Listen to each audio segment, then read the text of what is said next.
Tuesday, November the 4th. Here it's 4 o'clock, and there's one item to add on the manager's report. So motion on the minutes. Move second. All those in favor, contrary carried. Our next committee meeting will be the 18th of November.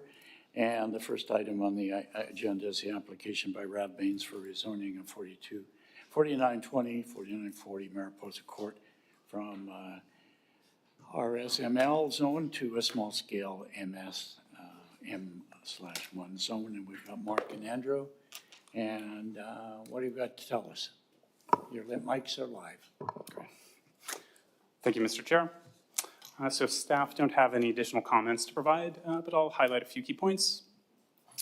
This application is to facilitate subdivision of the existing property into 2 lots and enable the construction of a single-family home with 1-bedroom secondary suites on each new lot.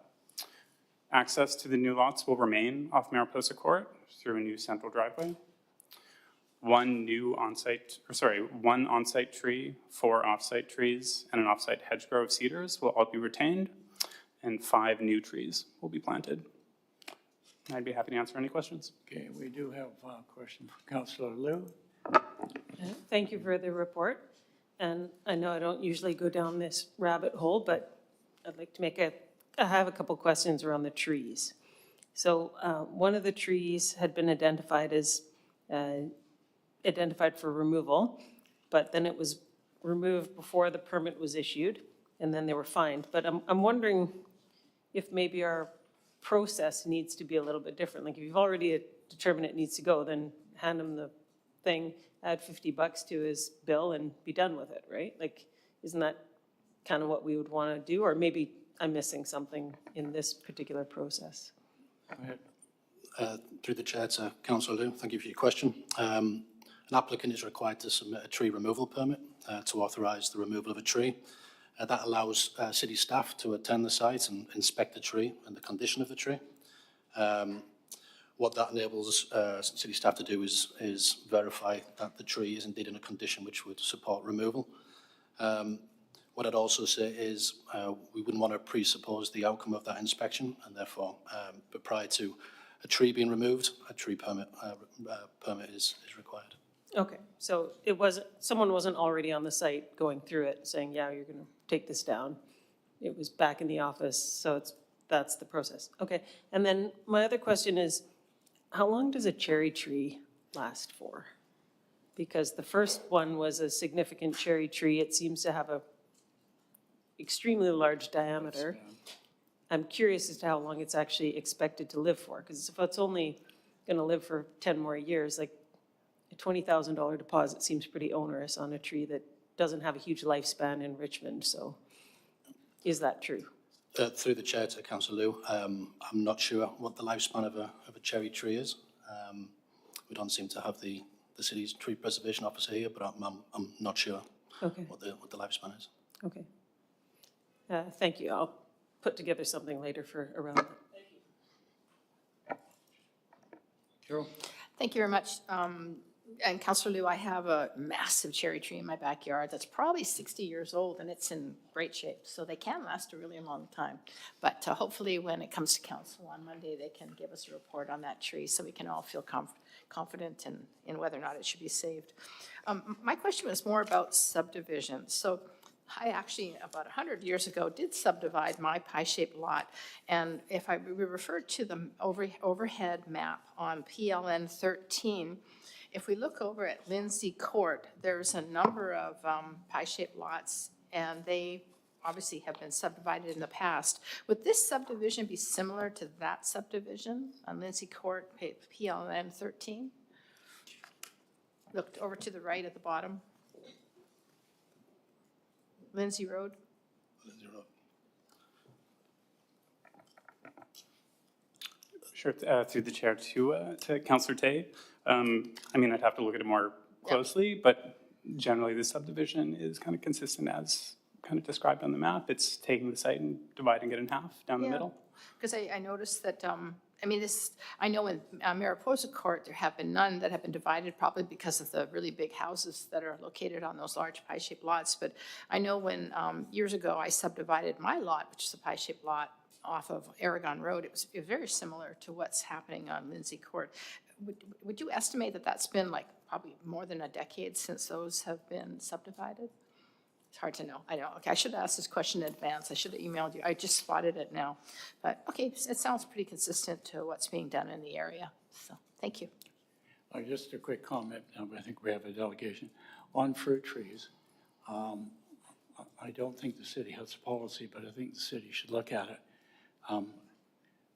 Depending on the water table, my property is 6 feet below sea level, and this is above sea level with the trees.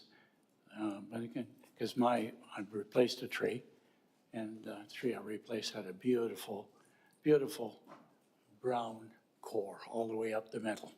You know, that tells you what the tree doesn't because of the water table.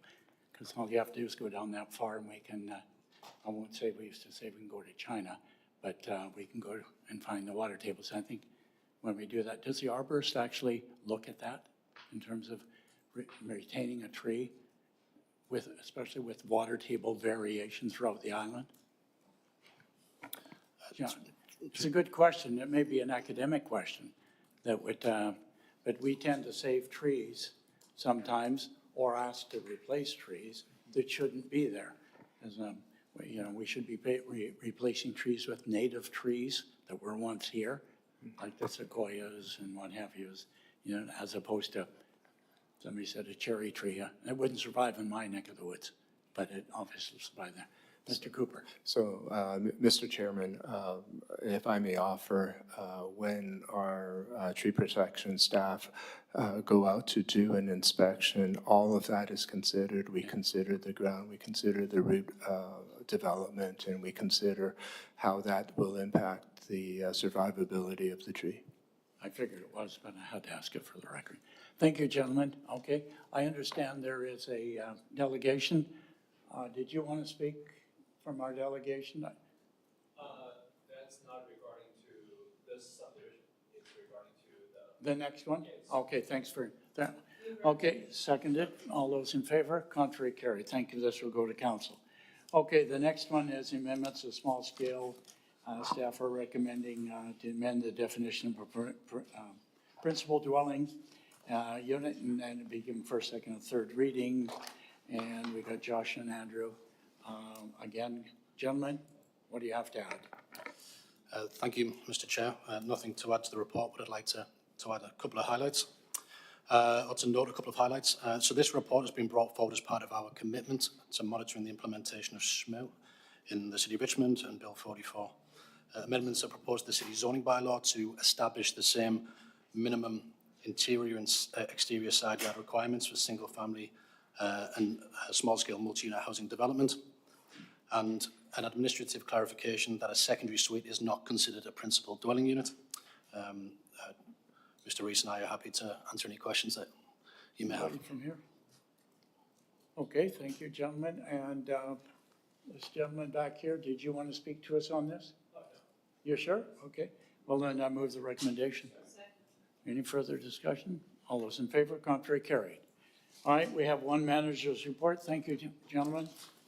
One manager's report. And mics are live, so. Thank you. We just wanted to provide a bit of an update to committee on a piece of legislation that's being introduced. It is a private member's bill introduced on October 21st in the legislature. It has been granted first reading. It is called the Professional Reliance Act. If this piece of legislation would be approved, it would change the building permitting process throughout the province and put 100% of the process within the certified professional making the applications control. We are in the process of working with our counterparts at the province and our counterparts regionally to outline some concerns we have with this piece of legislation. Should it be granted second reading, we have been advised that there will be an opportunity for municipalities to provide input to the province, and it would be our intention to bring a report to this committee outlining concerns with this approach for council's consideration and endorsement and forwarding to the province. We're happy to answer any questions. Okay, Alexa? So if I'm to through the chair to staff, thank you. If I'm to understand this correctly, then the city would rely on the professional's opinion. So for example, an engineer signs off on the structure, we take their word for it, and so then the risk sits with the engineer. Would we do the same thing, say, for an arborist? So the arborist gives us their report, says the tree's dead. We don't need to send somebody else out to verify that? Through the chair to Council Liu, the piece of legislation is specific to certain certified professionals. They have to be covered under the Provincial Governance Act, I believe it is. I'm not sure if an arborist is part of that association. One of the concerns with this piece of legislation from our view is that there is no ability under, should this proceed, for us to require a peer review or to provide any input ourselves, yes. Thank you. Carol? So currently, we have professionals on staff. Will we not be using them any longer? It's unclear what would, but effectively, yes, this piece of legislation, if approved, would prohibit municipalities from having any input into a building permit design. If a certified professional has signed off. Okay, is this designed to fast track the process? The member that introduced the bill has indicated it is in the, it is being championed from an efficiency perspective, is all I can say at this point. I'd just like to bring a point of clarification. Is it goes beyond certified professional, it's a registered professional. So any professionally licensed architect or engineer in the province. So just out of curiosity, that sounds kind of like a lower grade than what we're doing today, if I'm reading this right. So something goes horribly wrong, i.e. the building starts to collapse because it hasn't been properly vetted by what we would consider a professional today. Whose lap does this land on? So, through the chair to Councillor Day, I mean, that's I think that question will happen if it should pass, and the question, should it pass, would be, should we issue a building permit at all? If why should the city give permission to build when it has no opinion on it? Sounds like the consultation process will be quite interesting. Thank you. Any other questions, comments? Okay, thank you very much. No other